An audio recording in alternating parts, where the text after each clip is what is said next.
늘 미안하다는 말을 입에 달고 살죠. 하지만 아무리 사과해도 마음은 좀처럼 가벼워지지 않습니다. 혹시 내가 나를 벌주고 있었던 걸까요? 죄책감, 그림자처럼 따라오는 마음, 바람이 불어올 때마다 문득 떠오르는 일이 있습니다. 오래전 내가 했던 말, 혹은 하지 못했던 행동, 그때는 괜찮다고 지나쳤던 순간들이 왜 이리도 자주 마음을 찌를까요? 죄책감은 언제나 뒤에서 따라옵니다. 우리는 앞만 보고 걷는 것 같지만 사실은 과거를 등에 업고 그 무게를 아는 채 하루를 살아가고 있었던 거죠. 불교에서는 이 마음을 업장의 그림자라 부릅니다. 겉으로는 잊은 듯 살아가지만 의식 아래 지워지지 않는 자국처럼 남아 스스로를 향한 비난이 되어 돌아옵니다. 나는 괜찮다고, 이제는 지났다고 말하면서도 왜 그때 그렇게 말했을까? 왜 좀 더 따뜻하게 대하지 못했을까? 그 질문들이 다시 되돌아옵니다. 그리고 마음 어딘가가 푹 꺼지는 느낌으로 하루를 마주하게 되죠. 어쩌면 우리는 다른 사람보다 나 자신에게 더 가혹한지도 모릅니다. 남의 실수엔 관대하면서도 나의 말 한마디, 표정 하나를 끝없이 되돌아보며 죄를 짓듯 살아가니까요. 이럴 때 불교는 말합니다. 죄책감은 죄가 아니라 마음의 습관이라고. 마치 매번 구부정하게 앉는 자세처럼 나도 모르게 익숙해진 감정이라는 겁니다. 한 송이 연꽃이 피어나는데도 진흙이 필요하듯 지나온 실수와 후회도 지금의 나를 이루는 일부일 뿐이라 말해줍니다. 그 실수 때문에 내가 나빠지는 게 아니라 그 기억을 껴안고 살아가는 당신의 마음이 이미 충분히 따뜻하다는 것. 그래서 불교에서는 죄책감을 없애려 하지 않습니다. 그 마음을 알아차리고 함께 숨쉬는 법을 배울 뿐이죠. 오늘도 당신이 또 누군가에게 미안하다고 말했을지도 모르겠습니다. 하지만 이제는 그 말보다 먼저 나 자신에게 이렇게 속삭여 보았으면 합니다. 괜찮아. 그 마음 안고도 나는 오늘을 잘 살아가고 있어. 죄책감은 어디서 자라나는가? 어느 날 문득 자신이 누군가에게 짐이 된 것 같다는 생각이 든 적이 있으셨을 겁니다. 말을 걸기 전에 망설이게 되고 도움을 청하는 순간 마음속 어딘가가 조용히 무너져 내리기도 했겠지요. 이런 마음의 근원을 더듬어 가다 보면 우리는 자주 어릴 적의 기억과 마주하게 됩니다. 누군가를 실망시킨 기억, 소리를 지르던 어른의 얼굴, 그때 느꼈던 두려움과 혼란이 시간이 흘러도 마음 안에 자리를 잡고 있었던 거죠. 불교에서는 이를 인연의 흐름이라 말합니다. 지금의 감정은 갑자기 생긴 것이 아니라 어느 순간의 경험이 씨앗이 되어 자라난 결과라는 뜻입니다. 죄책감은 그런 흐름 속에서 자라납니다. 누군가를 도와주지 못했을 때 자신을 지키기 위해 애써 외면했던 기억, 사소한 잘못이었지만 누구에게도 털어놓지 못했던 감정들, 그 모든 것들이 내면 어딘가에 머물다 어느 날 예기치 않게 고개를 들죠. 우리는 그때마다 생각합니다. 내가 더 잘했어야 했는데, 그때 그 말만 하지 않았더라면. 이처럼 죄책감은 늘 그때를 향해 있습니다. 하지만 그때는 이미 지나간 시간이고, 우리는 더 이상 그 순간에 머물러 있지 않지요. 불교의 가르침 중 하나는 지금 이 자리에 깨어 있는 것입니다. 지나간 기억을 바꾸려 하지 않고 그 기억을 품은 지금의 나를 바라보는 것. 그것이 죄책감을 다루는 첫 걸음이 됩니다. 죄책감은 무언가를 잘못해서 생긴 감정이라기보다는 마음을 돌보지 못한 채 오래 방치된 감정입니다. 그래서 돌이킬 수 없는 과거를 자꾸 되씹는 것이 아니라 돌볼 수 있는 지금의 마음을 가만히 들여다보는 것이 필요합니다. 그렇게 오늘의 내가 어제의 나를 향해 손을 내밀 수 있다면 그 손끝에서 죄책감은 처음으로 말을 걸어옵니다. 이제 괜찮냐고, 너는 너를 용서해도 되는 때가 왔다고. 당신은 죄를 지은 것이 아닙니다. 어떤 사람들은 말합니다. 그렇게 죄책감에 시달리는 건 그만큼 착한 사람이라는 뜻이라고요. 하지만 그 말은 위로 같으면서도 어딘가 마음을 더 무겁게 만드는 구석이 있습니다. 착하다는 말, 잘못이 아니라는 말, 그 모든 말에도 왜 나는 자꾸 눈치를 보고 누군가의 말 한마디에 깊이 흔들리는 걸까요? 불교에서는 죄를 죄라기보다는 행위의 결과로 받아들입니다. 잘못된 행동이 있으면 그에 따른 고통이 따라오고 선한 마음에서 비롯된 행동은 자연스레 편안함을 가져옵니다. 하지만 그 모든 건 판단이 아니라 이해의 영역에 있습니다. 즉, 그때의 나를 벌주는 것이 아니라 그때의 나를 바라보는 것이 진짜 수행의 시작이라는 뜻이죠.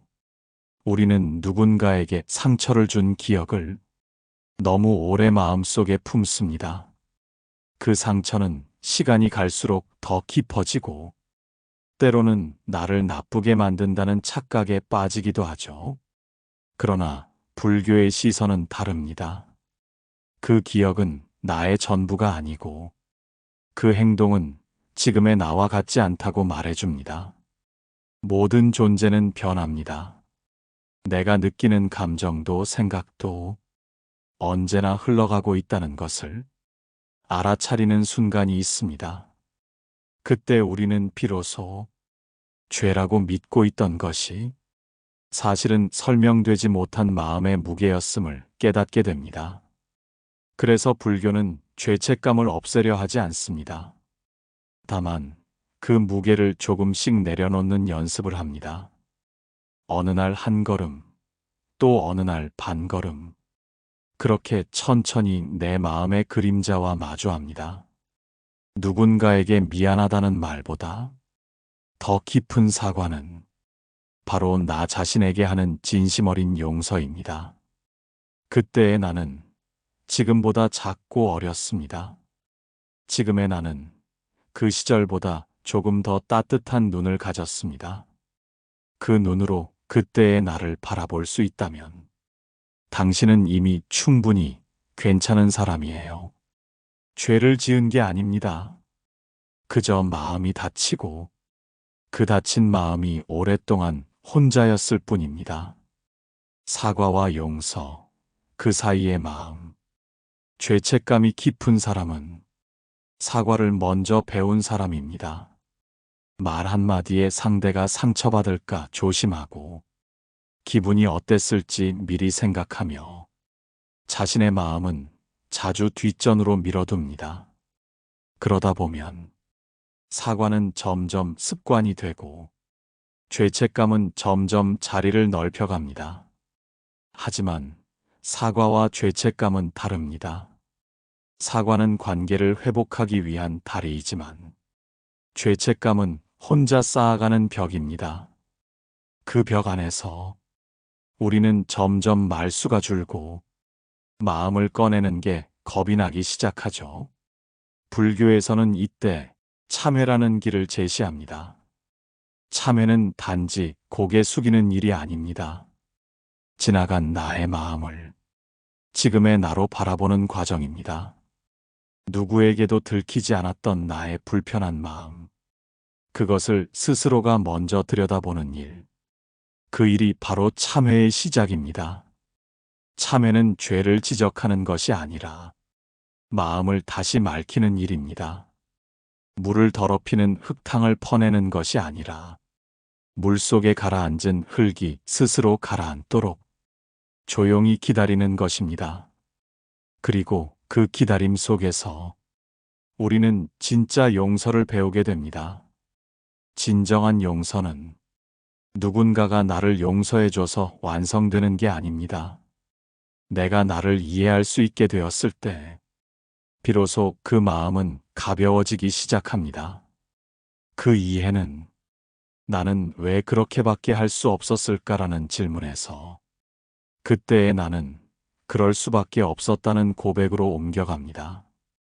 그 순간 과거의 나도 지금의 나도 동시에 품어지는 경험을 하게 됩니다. 불교에서는 이것을 마음이 제자리로 돌아오는 길이라 말합니다. 용서는 멀리 있는 일이 아닙니다. 지금 내 안에 이미 있는 따뜻함을 다시 꺼내는 일일 뿐입니다. 그러니 오늘도 혹시 누군가에게 미안하다는 말을 또 준비하고 있다면 그 말보다 먼저 스스로의 어깨를 가만히 쓰다듬어 주세요. 당신은 이미 용서를 건넬 수 있는 사람이니까요. 죄책감은 마음의 거울입니다. 어느 날 문득 거울을 보며 한참을 바라보다가 문득 고개를 돌리고 싶어지는 순간이 있습니다. 마치 그 안에 비친 나의 모습이 무엇인가를 말하고 있는 것만 같아서 그 눈빛을 오래 마주할 수 없을 때가 있지요. 죄책감이란 감정도 그와 비슷합니다. 우리의 마음속 어딘가 깊은 곳에서 끊임없이 나를 바라보게 만듭니다. 그리고 그 바라봄은 종종 스스로를 향한 실망으로 바뀌곤 하죠. 불교는 이 바라봄을 반조라고 부릅니다. 자신의 마음을 돌아보고 거기 깃든 생각과 감정을 있는 그대로 비추는 일. 하지만 반조는 판단이 아닙니다. 좋고 나쁨을 가르는 일이 아니라 있는 그대로의 마음을 받아들이는 연습입니다. 그런데 우리는 이 과정을 자주 비난과 혼동합니다. 그래서 마음을 보는 대신 스스로를 꾸짖고 책망하게 됩니다. 내가 왜 그랬을까? 왜 또 실망시켰을까?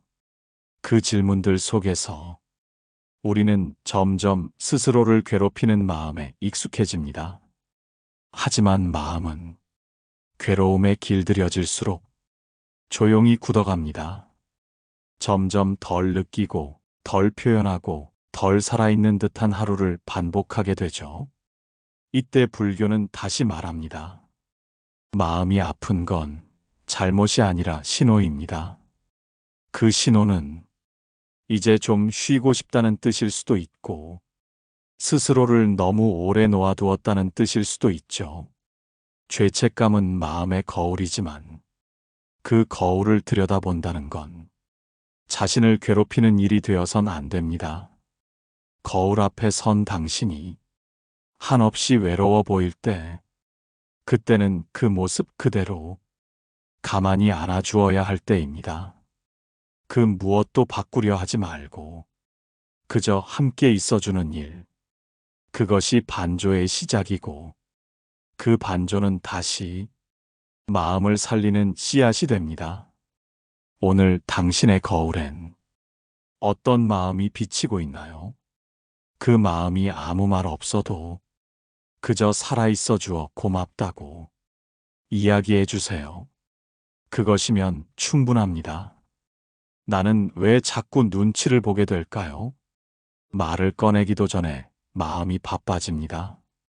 상대의 표정, 말투, 기분을 먼저 살피느라 정작 내 마음은 어디쯤 있는지 잊어버릴 때가 많습니다.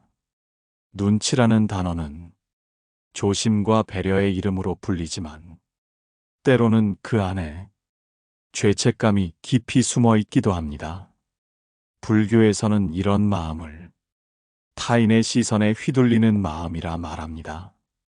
중심이 흐트러지고 남의 말 한마디에 마음이 무너지면 그 자리에 내가 아닌 타인의 그림자가 서 있게 되지요. 죄책감이 오래 자리한 사람은 스스로를 기준 삼기보다 언제나 타인의 기준을 먼저 놓습니다. 그래서 나보다 상대를 더 걱정하고 내 감정보다 상대의 반응을 먼저 살피죠. 처음엔 그게 배려라 생각했을 겁니다. 하지만 그 배려가 깊어질수록 내 안에는 설명되지 않는 피로가 쌓입니다. 마치 하루 종일 눈치를 본 것만으로도 지쳐버리는 것처럼요. 불교는 묻습니다. 그 마음이 진짜 나인가요? 눈치 보며 살아가는 하루가 내가 원했던 삶의 모습이었는지, 그 질문 앞에 우리는 잠시 멈춰 서게 됩니다. 눈치는 외부를 향한 감각이지만 그로 인해 잃는 것은 자기 내면의 소리입니다. 무엇이 싫었는지, 무엇이 불편했는지, 어떤 말이 나를 슬프게 했는지, 그 작은 감정들이 무시당하면서 우리는 점점 나를 놓치게 됩니다. 불교의 수행은 바로 이 잃어버린 마음을 다시 찾는 여정입니다. 남에게 맞춰 살던 시간 대신 내 마음의 숨소리를 듣는 시간, 그 고요한 순간이 찾아올 때 비로소 마음은 눈치를 멈추고 제자리를 향해 돌아오기 시작합니다. 그러니 오늘도 혹시 또다시 눈치를 보며 말문을 닫고 있었다면 잠시 그 마음에게 물어보세요. 지금 정말 내가 원하는 말은 무엇일까라고요. 그 질문 하나로 당신은 다시 자신에게 돌아올 수 있습니다. 조금 서툴러도 괜찮습니다. 처음에는 누구나 자신의 마음 앞에서 머뭇거리니까요. 하지만 그 머뭇거림이 곧 살아있다는 증거이고 당신이 다시 당신에게로 향하고 있다는 징표입니다. 마음을 짓는다는 것. 어릴 적 어른들이 자주 말했습니다. 마음을 곱게 써야 한다고. 남에게 상처 주지 말고 늘 바르게 살아야 한다고. 그 말은 맞지만 언제부턴가 그 말이 나를 올가매는 무게로 다가오기 시작했습니다. 작은 실수에도 스스로를 나무라게 되고 다른 사람보다 더 많이, 더 깊이 자책하게 된 이유가 거기 있었는지도 모릅니다. 불교에서 말하는 마음을 짓는다는 건 그저 착하게 사는 것과는 조금 다릅니다. 바르게 살되 스스로에게도 따뜻할 것, 남을 위하되 나를 잊지 않을 것. 마음은 행위의 뿌리이자 고요한 자리에 새겨지는 흔적입니다. 죄책감이 깊은 사람은 어디서부터 마음이 어긋났는지 늘 조심스럽게 더듬어 보곤 합니다. 하지만 그 조심스러움이 지나치면 우리는 마음을 벌주는 도구로 만들게 됩니다. 불교는 그 대신 마음을 짓는 존재로 바라봅니다. 짓는다는 건 만들고 가꾼다는 뜻입니다. 마치 한 송이 꽃을 피우기 위해 시간과 정성이 필요한 것처럼 마음도 그렇게 조금씩 다듬어 가야 할 존재지요. 누군가에게 준 말 한마디, 내가 흘린 표정 하나에도 마음이 담겨 있다는 것을 알게 되면 우리는 자연스레 조금 더 조용히 말하게 되고 조금 더 깊이 듣게 됩니다. 그리고 그 조용한 시간 속에서 죄책감은 서서히 쓰러집니다. 왜냐하면 그 감정은 비판보다는 이해를, 회피보다는 관찰을 통해 가벼워질 수 있기 때문입니다. 마음을 짓는다는 건 내가 누구였는지를 탓하는 일이 아니라 내가 앞으로 어떤 마음을 품을지를 선택하는 일입니다. 어제 내가 미처 알아차리지 못한 말이 있다면 오늘은 그 마음을 조금 더 부드럽게 짓겠다는 다짐.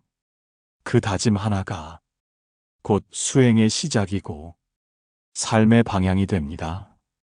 죄책감은 때때로 우리를 깊은 밤으로 이끌지만 마음을 짓는다는 이 한 문장은 그 어둠 속에서 별처럼 반짝이며 다시 길을 열어줍니다.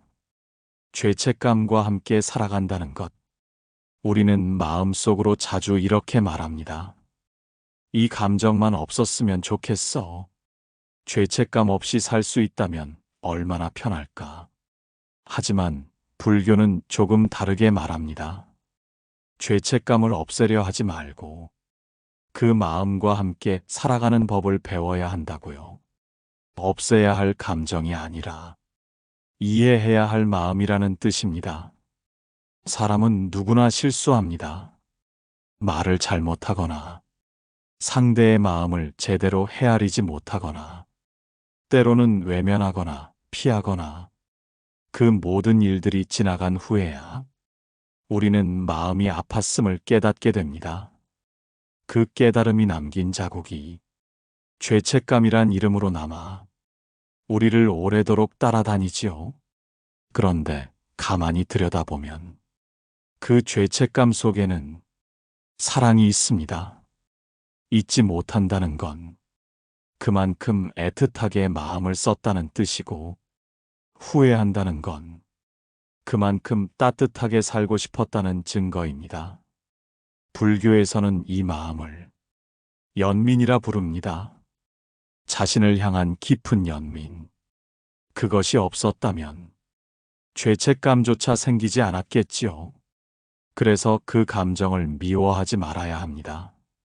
오히려 그 마음 덕분에 우리는 더 조심해지고 더 다정해질 수 있었음을 알아차려야 합니다. 죄책감은 어쩌면 완전히 사라지지 않을지도 모릅니다. 어떤 날은 조용히 잠들어 있고 어떤 날은 문득 고개를 들겠지요. 하지만 달라질 수 있는 건 그 마음을 대하는 우리의 태도입니다. 예전엔 그 감정에 휘둘렸다면 이제는 그 감정을 바라보며 이렇게 속삭일 수 있게 됩니다. 그래, 또 그 마음이 왔구나. 이번엔 그냥 옆에 앉혀놓고 같이 숨 좀 쉬어보자. 이처럼 죄책감과 함께 살아간다는 건 자신을 괴롭히는 일이 아니라 자신을 이해해가는 길입니다. 당신은 더 이상 그 감정에 붙들린 채 머무르지 않아도 됩니다. 이제는 그 감정과 나란히 걷는 법을 조금씩 배워가면 됩니다. 오늘도 마음이 무겁다면 그 무거움을 없애려 애쓰기보다 그 마음을 안고 잠시 하늘을 바라보세요. 바람은 언제나 그 자리에 있습니다. 무엇도 묻지 않고 그저 당신 곁에 있으니까요. 상처는 사라지지 않아도 괜찮습니다. 사람들은 말합니다. 시간이 지나면 다 괜찮아질 거라고, 잊으면 편해진다고. 하지만 어떤 기억은 잊히지 않습니다. 아무 일 없던 듯 살아가다 문득 스치는 냄새나 풍경 하나에 그때의 장면이 또렷이 떠오릅니다. 그때 내가 했던 말, 하지 못한 눈빛, 그리고 그 순간 스스로에게 생긴 금이 아직도 마음 어딘가에 남아있다는 걸 조용히 알려오죠. 불교에서는 이처럼 사라지지 않는 상처를 억지로 지우려 하지 않습니다. 오히려 그 상처가 내 안에 어떤 자국을 남겼는지 차분히 들여다보게 합니다. 상처는 나쁘거나 부끄러운 게 아닙니다. 그 상처가 있었기에 우리는 누군가의 고통을 더 잘 이해하게 되고 누군가의 말 한마디에 더 조심스러워지며 누군가의 눈물에 조금 더 가까이 다가갈 수 있으니까요. 상처는 우리가 사람답게 살아가도록 만들어주는 흔적입니다. 그것이 사라져야만 괜찮아지는 게 아니라 그 상처를 품고도 편안히 숨 쉬는 하루가 곧 괜찮은 삶이라는 겁니다. 죄책감도 마찬가지입니다. 그 감정이 완전히 사라지기를 기다리기보다 그 마음이 다시 찾아올 때 내가 어떻게 반응하는지가 더 중요해집니다. 예전에는 그 감정에 휘둘려 자신을 숨기고 외면했다면 이제는 그 감정을 알아차리고 조금 더 다정한 눈빛으로 마주할 수 있게 됩니다. 불교는 말합니다. 마음은 본래 밝고 맑은 것이라고. 다만 우리가 살아가며 그 맑음 위에 경험이라는 먼지들이 내려앉을 뿐입니다. 그 먼지를 탓할 필요도 급하게 털어낼 이유도 없습니다. 가끔은 그 먼지조차 지나온 시간의 기록이니까요. 상처가 있다는 건 당신이 살아왔다는 증거입니다. 그 상처가 남긴 자리마다 이해가 피어나고 연민이 자라고 마침내는 온전한 당신의 마음으로 돌아갈 길이 열립니다. 그러니 사라지지 않는 상처를 두려워하지 마세요. 그것은 당신 안에 아직 따뜻한 숨이 있다는 뜻이니까요. 죄책감의 끝에서 만나는 마음. 긴 계절을 지나 당신은 여전히 어떤 기억을 품고 살아가고 있을지 모릅니다. 누군가에게 하지 못한 말, 끝내 전하지 못한 마음, 그리고 그 침묵이 남긴 조용한 울림. 죄책감은 그 울림 속에 살아 있습니다. 한때는 외면했고, 한때는 이겨내려 했으며, 또 어떤 날엔 그 감정에 무너지기도 했겠지요. 하지만 이 모든 시간이 지나 당신은 깨닫게 되었을 겁니다. 그 감정은 당신을 무너뜨리는 것이 아니라 조용히 이끌고 있었다는 것을요. 불교는 말합니다. 모든 고통은 자신을 향한 길로 이끄는 연습이라고. 죄책감도 결국 내 마음 깊은 곳을 바라보게 만든 하나의 길이었습니다. 그 길 끝에서 우리는 누군가를 원망하기보다 자신을 먼저 품는 법을 배우고 상처를 지우기보다 그 자리에 꽃을 심는 법을 배우게 됩니다. 그래서 죄책감은 결국 마음을 여는 문이 됩니다. 처음엔 문턱이 너무 높고 안으로 들어가는 일이 두려웠지만 조금씩 걸음을 옮기다 보면 그 안에서 오히려 가장 깊고 따뜻한 나를 만나게 됩니다.